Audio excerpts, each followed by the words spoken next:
こんにちは。本動画では、個人的に面白いと思った映画、書籍などを紹介します。今回ご紹介するのは、スティーブ・J・アダムズ、およびショーン・ホーラー監督によるドキュメンタリー映画、サタンがお前を待っている、です。本作は、1980年に出版された書籍、ミシェル・リメンバーズの制作エピソードや、出版後の1983年頃から1990年代初めにかけて、アメリカを中心に西洋世界で巻き起こったサタニックパニックについて、書籍の共著者の家族や警察、サタン教会のメンバーなどへのインタビューを通して深掘りしていく映画です。監督のスティーブ・J・アダムズ、およびショーン・ホーラーは、共にカナダ出身で、これまでに共同監督として、いくつかの短編映画や、LGBT の難民を取り上げた長編ドキュメンタリー映画、Someone Like Me を手掛けています。本作のパンフレットに監督へのインタビューも掲載されていますが、それによれば、本作は当初はドキュメンタリー番組内の1エピソードとしてテレビ放送する予定だったものの、刺激的すぎる内容であるとしてテレビ局から NG が出たため、映画として制作する流れになったそうです。次回作の構想もあるそうで、本作と同じように過去に起こった失踪事件の謎に迫るドキュメンタリーをはじめ、複数の企画があるようです。日本で放映されるかはわかりませんが、監督コンビの今後の活躍を期待しています。本作で取り上げられるサタニックパニックの流れはおおよそ以下の通りです。1980年、ミシェル・スミスという女性と、彼女の主治医である精神科医、ローレンス・パズダーによって一冊の書籍が出版されます。本のタイトルは、ミシェル・リメンバーズ。流産の経験から精神的に不安定になっていたミシェルは、ローレンス医師の対抗催眠療法による治療を受けるうち、自身が幼少期に悪魔崇拝団体によって監禁、虐待を受けていた過去を思い出します。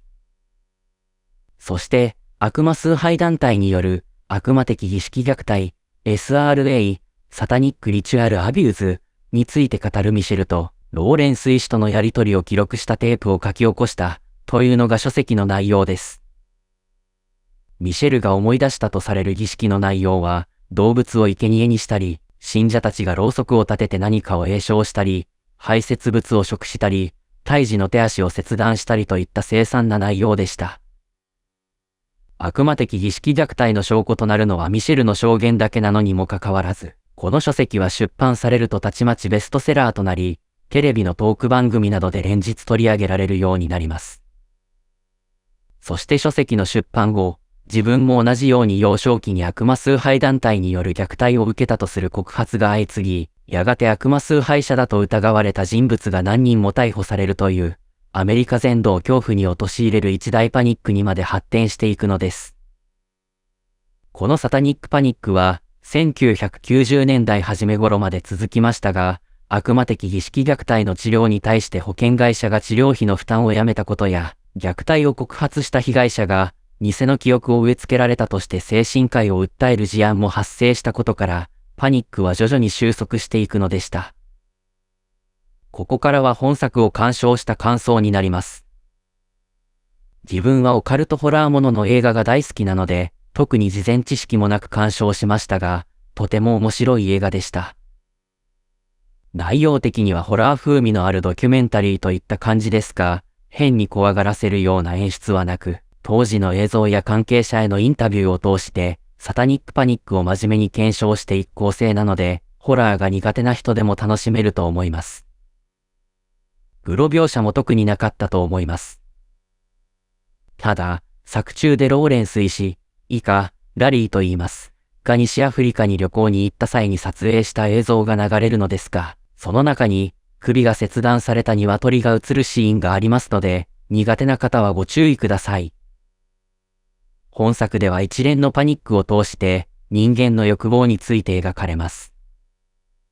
ミシェルとラリーがパニックの元凶とされる書籍を制作するに至った動機もそうですが、対抗催眠で思い出した記憶といううさんくさい内容にもかかわらず、視聴率を稼ぎたいがために書籍について面白おかしく取り上げるメディア、さらにはキリスト教会までもが補助金を出して書籍出版を支援していたことが明かされます。そうした人間の欲望が、結果として社会を混乱させることにもつながり得るのです。本作を鑑賞していて思い出したのが、アミティビル事件です。1970年代、アメリカ、ニューヨーク州ロングアイランドのアミティビルという地域に存在する、とある邸宅で殺人事件が起き、後にその邸宅を購入した家族が、超常現象に見舞われたというものです。この事件を題材とした小説、アミティビルの恐怖はベストセラーとなり、悪魔の住む家というタイトルで映画化もされました。小説は、超常現象にあったと主張するラッツ夫妻の証言をもとに執筆されているわけですが、実際に超常現象があったかについては懐疑的な見方がされています。要するに、本が売れるようにするために、超常現象を捏造したのではないか、というわけです。本作において、サタニックパニックの元凶とされるミシェル・リメンバーズが制作される背景にも、似たものを感じます。共著者の一人であるラリーは、精神科医として名を挙げたい名誉欲がありました。ラリーの元妻のマリリンによれば、当時アメリカで大変人気があったテレビ映画、シビルが影響しているといいます。この作品では、精神科医が患者の治療に大きな役割を果たしています。当時のアメリカは、ローズマリーの赤ちゃんや、エクソシストといった映画がヒットしたり、現実にも、マンソンファミリーなどのカルト教団が強行に走る事件が起きるなど、オカルト的な雰囲気が社会を覆っていた時期でした。そうした状況で、悪魔崇拝団体による凄惨な虐待を告発する本を出せば、きっと売れるに違いないという目論みもあったと思います。実際、ミシェル・リメンバーズはベストセラーとなり、ミシェルとラリーは多額の印税収入を得ました。二人が書籍の宣伝のために全米各地を回った際には、いつも高級ホテルに宿泊し、移動にはリムジンを使っていたといいます。ラリー自身は敬虔なカトリック教徒であったことから、悪魔崇拝的なものは排除しなければならないという使命感も少なからずあったことでしょう。ラリーは当時のインタビュー映像にて、秘密結社にアフリカで出会ったことがある、と言っていました。ラリーは西アフリカに旅行に行った際に、現地住民による土着宗教の儀式を見ています。その地域の伝統的な宗教行事だったのでしょうが、ラリーの目にはこれが悪魔崇拝的に映ったのでしょう。そうした名誉欲、金銭欲、キリスト教的なもの以外に対する偏見、といったものが、実際には存在しなかったであろう、悪魔的儀式虐待を捏造してまで、書籍を出版するに至る原動力になったのではないかと思います。もう一人の共著者であるミシェルについては、はっきりとした動機は推測できません。ミシェルがなぜ嘘の証言を、しかも母親が悪魔崇拝者の一員であったというような証言をしたのか、ミシェルの妹であるシェリルも、未だにわからないと言っていました。ミシェルの元夫であるダグは高級鳥だったという証言もあり、経済的には苦労していなかったはずです。また、ミシェルはラリーに対して異常な執着を示していました。ラリーに何度も電話をかけてくるなど、ストーカーのように付きまとうミシェルに対しては、恐怖を抱いていたと、ラリーの娘であるテレサも証言しています。素人考えではありますが、ミシェルの幼少期の家庭環境が影響しているのではないかと思いました。ミシェルの父親は酒癖が悪く、暴力を振るうこともありました。そのせいでミシェル自身も、警察に保護されることが何回かあったといいます。そのような幼少期の家庭環境によって、現在でいうところの不安型愛着のようなパーソナリティ傾向、または境界性パーソナリティ障害のような精神疾患があった可能性はあるのではないかと思います。そして、流産に伴う精神的に不安定な状態で、ラリーによる対抗催眠治療を受けたことで、ラリーに対して依存状態になってしまったのではないかと思います。対抗催眠などではなく、ミシェルがもっとまともな精神科医の治療を受けていれば、違う未来もあったかもしれません。心理学に詳しいわけではなく、いい加減な考察となりますが、個人的にはそう感じました。本作では、欲望の代償についても描かれます。ミシェル・リメンバーズによって、ミシェルとラリーは大金持ちとなり、結婚をしましたが、元の家族とは絶縁状態となります。経済的には何不自由なく暮らせたでしょうが、二人にとってそれで幸せだったのかはわかりません。ラリーは元妻のマリリンと離婚した後も、マリリンの写真はずっと保管していたといいます。